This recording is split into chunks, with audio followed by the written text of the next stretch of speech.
teach and grow with the CWK Learning Lounge. Hi, and welcome back to CWK Learning Lounge. And today I'm going to show you how to practice identifying the beginning, middle, and end sound of a CVC. And you're probably thinking, what is a CVC? Well, a CVC is consonant, vowel, consonant, a 3-letter word. You would think of this as hat, sat, map, sip.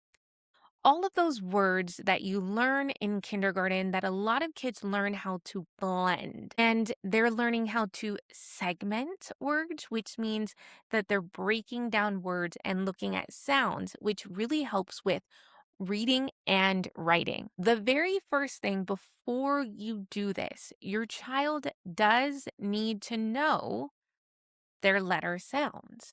They do also need to know their letters. I will say though, if you want to practice, like let's say they know the sound, but they're having some difficulty identifying the letter, that's okay. You can kind of blend that with this activity that I'm going to show you, this kind of whole body movement with your child. So, why is this important? Look, your child is going to be learning a lot of this in kinder, or they just left kinder and they've learned this in kindergarten. But I am going to tell you this, the only way that they can be proficient and just, have it coming off of the top of their head is if they practice. And practice doesn't stop in the classroom. Practice also happens at home. So let's get into identifying the beginning, middle, and end sound of a 3-letter word. A little caveat, if you do a nonsense word, we like to say nonsense words are kind of fake words. So instead of saying sip, you might put a word like sim. That's a SIM card, but kids don't know that word, right? So nonsense words can be mixed in because we're just practicing sounds. We are really practicing sounds.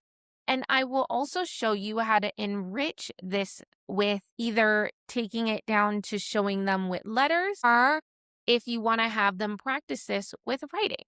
So let's go ahead and get started. I'm going to scoot myself over because you are going to need, and my mic, you are going to need your whole arm for this activity. So what I like to do, I love doing whole body movements, especially when I was a teacher. I love doing it with my kids. We would actually do a body roll, but I think this is a little bit better because what I like to do is I like to catch the sound. If you saw in a previous video, I taught how to just catch the first sound. This time we are going to stretch out that word so we can catch the beginning, middle, and end to it. So for example, you tell your kid, okay, so we are going to practice sounds. Let's try it with the word hat. I wonder what sounds are in hat. Let's think. I do also want to say whatever you think needs to be modeled out loud. That way your child can learn how to do it themselves, how to process that information and a way to do it. So you're modeling with your child your thought process so they can learn the thought process. So let's say we say the word hat. First things first, we are going to catch the word in our hand. So stretch out that hand. With your other hand, the word hat is here and we've caught it. Awesome. So now we are going to stretch that word to our elbow. In order for us to stretch it to our elbow, we have to say it slowly so it reaches. So, hat.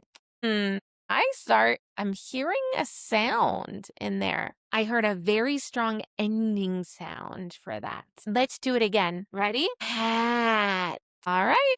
Let's go ahead and stretch it even more to our shoulder. And that's where we're going to end, where you're going to have one sound for your hand, one sound for your elbow, and one sound for your shoulder. So let's go ahead and stretch all the way to our shoulder. Ready? Ooh, one more time. All right. We are going to now stay at each part of our arm or where we have our sound so we can hear it a little bit longer. Ooh. I wonder what letter says Do you know what letter says? And that's the time where your kid can either find it if you have some letters in front of them. I have bottle caps somewhere around here for my kids where I have letters on top.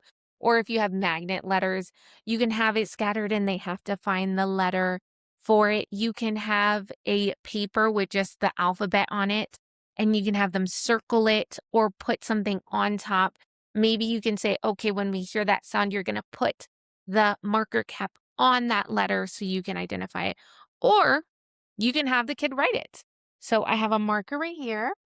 And what's the first sound we hear? All right. And so on their paper, they're going to write a nice big H for you. Awesome. Well, we have some more sounds. Let me not forget a great tip for this. Make sure you have boxes, 3 boxes so that they know there are 3 sounds. That's a great way for them to kind of make the connection. You could even say, okay, that's where our hand was.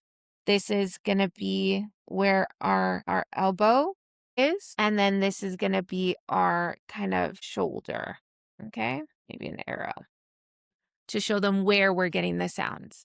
So we just learned is H. So now we're going to stretch to our elbow.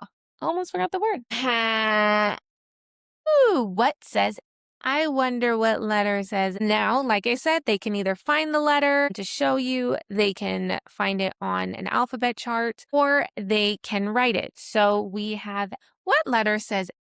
Oh, it's A. This is also a whiteboard, so it's magnet. So if you wanted your kid to just place it also in the boxes, that's great too.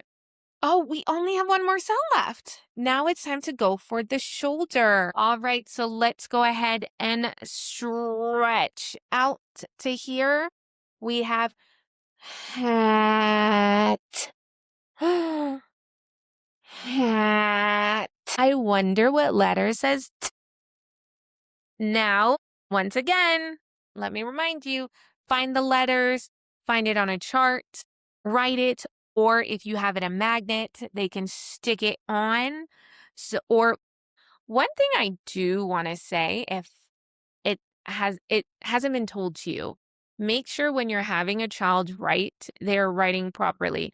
We are not writing like this. We have proper pencil grip, and we are not starting from the bottom. We are always starting from the top. We do not have uppercase or capital letters in the middle of the word.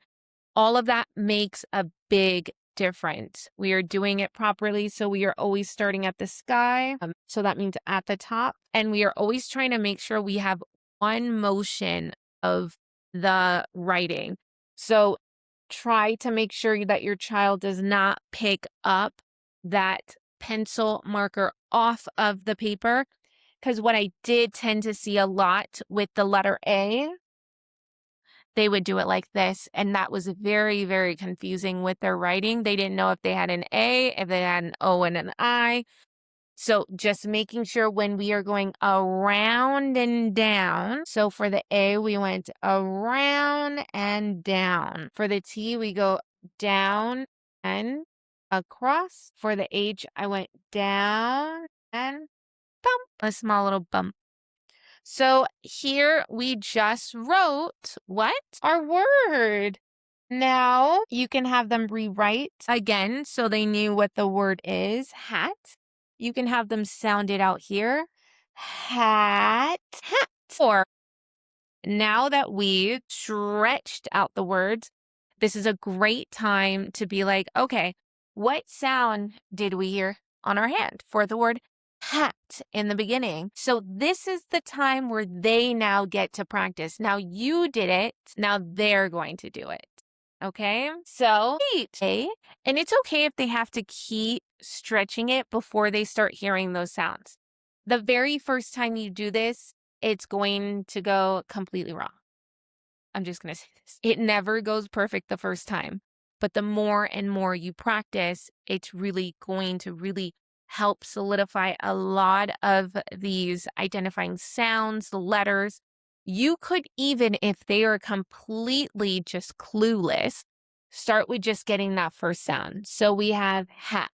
So that way they're hearing that, oh, I can take out sounds in a word. And we're just doing that first one, right? Then we can go for that first one. If we're trying to move it to here, then teaching them how to maybe slow it down. Maybe just practicing just slowing it down that very, very first time. By the time they're able to do this continuously, you should be able to say, okay, I'm going to say kit. Now you do it, kit. Then you go ahead and they should be able to stretch it out. Or if they're proficient enough, you can take out the arm and just go straight to writing. But make sure they're able to do it before getting to that. Don't rush. I know it's so like, I just don't want to do this. I don't want to teach. They just need to get to the letters. I am going to tell you this. These are symbols. Just like if you were learning another language and you look, let me tell you, Japanese, if I look at the writing, I'm clueless because those are just symbols. Just like these are just symbols to children. They don't know this could be a drawing for all they know. This does not have any meaning until they have something to draw back to. So writing out a word, taking out sounds in a word, that doesn't have a meaning. Writing that doesn't have anything unless you were teaching them and practicing. And I know you're probably thinking, why am I going to do this at home? It's like I said, it's the practice. You don't have to go this deep if you don't want to. Maybe you just want to say, hey, let's play a game. I wonder who can be the first one to find the middle sound. Let's see who can find the middle sound. The word is let's see. Let's stretch it. Let's catch it. Sat. Let's stretch it to the elbow. Sat. Now let's stretch it to the shoulder. Sat. You can even stretch it out even longer if you wanted to. But I like to do the 3 parts. Sat. What did we hear? Who got it first? Right? Just like a little game. You really don't need all the extra stuff. You could just do it as practicing as a game. Kids really learn from games at home. Just do it at home. They actually do a lot better if you make it into a game first and then you're able to kind of slow it down. That's because they've gotten all their wiggles out. They've gotten all the laughs, all the fun, the playing, because you know a lot of kids like to play around the first time they do things, and they just kind of when you make it a game or you allow kids to play with materials or do little things like that with their items, they get all the wiggles and the curiosity out, and then they're able to focus. So I hope you enjoyed this kind of learning with me for my CWK Learning Lounge. Don't forget to get to the website and create your free account. I have a whole lot more videos for you guys. I create courses, I have downloadables, free downloadables, and also things that you can shop. But go ahead and check that out. Once again, it is CWK Learning Lounge.